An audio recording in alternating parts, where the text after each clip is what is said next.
ভগবান শ্রীকৃষ্ণ মর্তে জন্ম নিয়েছিল, তাই আজকে আমি গপুকে নিজের হাতে করে সমস্ত কিছু আমি যা যা আমার সামর্থ্য আমি গোপালকে নিজের হাতে করে বানিয়ে আজকে আমি নারকোল নাড়ু, এখানে তালের বড়া বানিয়েছি, তালের লুচি, ক্ষীর, দেখো নারকোল কুড়ে সুজি দিয়ে ময়দা দিয়ে সুন্দরভাবে ময়দা সুজি নারকোল কুড়ো নারকোল কুচি দিয়ে আবার নারকোল নাড়ুও করেছি, আবার তালের লুচি করেছি, ক্ষীরের নাড়ু, তিলের নাড়ু।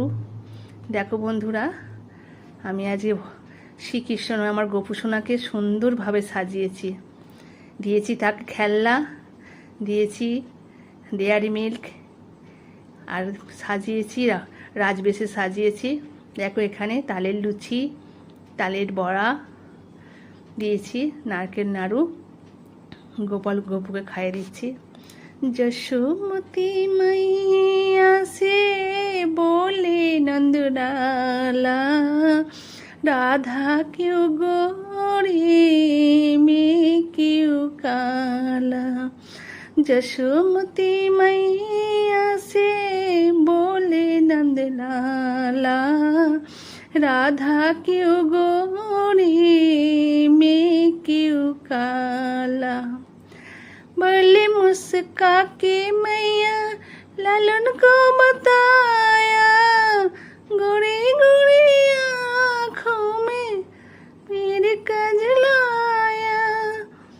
हे भगवान, তুমি সকলের মঙ্গল করো, তুমি ধেউড়িত্তিতে এসছো, কলিযুগকে সবাইকে শান্তি দিও, সবাইকে শান্তি রেখো, সবাইয়ের মঙ্গল করো।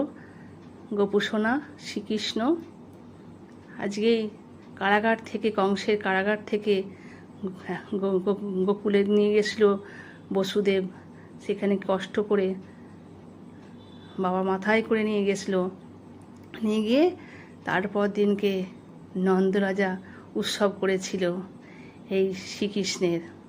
আজ আমি শ্রীকৃষ্ণকে যতটা পারি সামর্থ্য অনুযায়ী আমি সুন্দরভাবে সাজিয়ে আরাধনা করে তার নাম জপ করে তাকে আরতি করে আরতির মাধ্যমে নিবেদন করলাম এবং সেবা দিলাম। ভগবান তুমি সবার মঙ্গল করো, ভালো রেখো, আশীর্বাদ করো, সবাই যেন সুখী থাকে।